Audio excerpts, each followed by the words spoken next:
Bharatiya Janata party Chhattisgarh एक बार फिर से समूचे विधानसभा क्षेत्र में भारी बहुमत के साथ में भारतीय जनता पार्टी के सरकार बनाए बर अपन आंदोलन के तेवर ल तीव्र गति देवत है। जहां भारतीय जनता पार्टी हर सब्बो विधानसभा क्षेत्र में भाजपा के पंचरम गाड़े बर कोनो प्रकार के कसर घलो नहीं छोड़त है। जे कड़ी में प्रदेश भारतीय जनता पार्टी के कमान द्वारा बदलबो इदारी समूचे छत्तीसगढ़ में भारतीय जनता पार्टी के पारी के तहत में अब सबो विधानसभा में परिवर्तन यात्रा लेकर के गांव डहार क्षेत्र में अपन चुनावी संगर्मी ल घलो अज्ञावत हावे। जेन रूप में भारतीय जनता पार्टी छत्तीसगढ़ के जसपुर लेलुंगा धर्मजगढ़ घरगोड़ा डहार ले होत रायगढ़ पहुंचे हावे।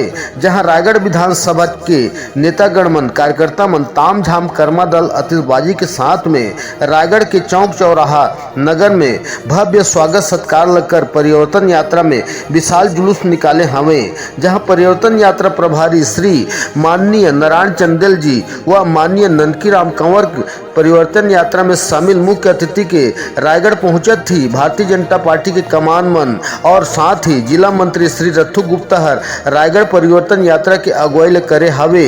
बदलबो ये दारी छत्तीसगढ़ में भाजपा के पारी के तहत में रथु गुप्ता हर परिवर्तन यात्रा के दौरान में रायगढ़ विधानसभा क्षेत्र के मार्ग घलो दर्शावत हावे। जे कड़ी में रायगढ़ विधानसभा पहुंचते ही परिवर्तन यात्रा के दल बल के साथ में भाजपा के मंत्री रथु गुप्ता हर परिवर्तन यात्रा के अगुवाई ल घलो करे हावे।